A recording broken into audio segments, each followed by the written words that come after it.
apakah ada the worst advice yang pernah Mas Risa terima selama ini? Ada banget. Terkait dengan kesehatan mental adalah positive thinking aja. Positive thinking aja. Iya. Kenapa itu worst advice? Karena kembali lagi ke fungsi otak kita itu kan nggak untuk selalu bahagia ya.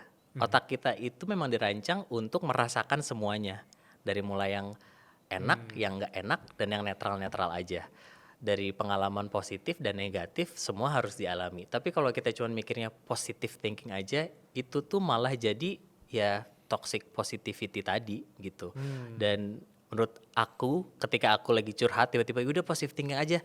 Enggak gitu. Justru gue nggak butuh dikasih tahu positive thinking, tapi gue perlu, ibaratnya aku lebih menghargai kalau aku di challenge gitu. Ketika aku mikir, misalkan aku curhat nih, terus tiba-tiba udah positive thinking, enggak, justru mendingan lo challenge pikiran gue daripada lo cuma bilang udah positive thinking aja. Itu tuh menurut aku kadang-kadang satu kayak meminimalisir apa yang seseorang alami, jadi menginvalidasi apa yang mereka alami. Kesannya kayak yang lo alamin tuh ya receh banget deh, udah positive thinking aja gitu.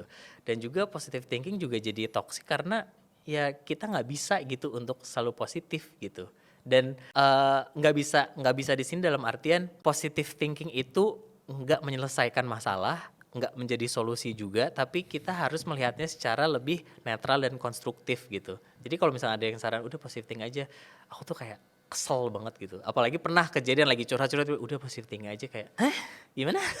Enggak dong gitu, justru kalau mau ya challenge apa yang gua omongin, apa yang gua rasain, apa yang gua pikirin supaya supaya ya ngebantu gua untuk mengeksplorasi apa yang gua alamin ini. Atau kalau nggak usah ngomong apapun. Kadang ketika kita curhat kita nggak pengen denger solusi kan, nggak pengen denger saran, kita cuma pengen didengar. Ya, Jadi kalau nggak punya hal yang worth to say, jangan ngomong apa, mendingan dengerin aja gitu. Gitu. Jadi kalau misalnya lagi curhat terus nggak tahu mau ngomong apa, aku lebih appreciate kayak oke, I hear you dan I see you. Ya udah sampai situ aja. Kalau emang nggak tahu mau ngomong apa lagi daripada ngomong udah positive thinking aja. I think that's the worst advice I've ever gotten in my life.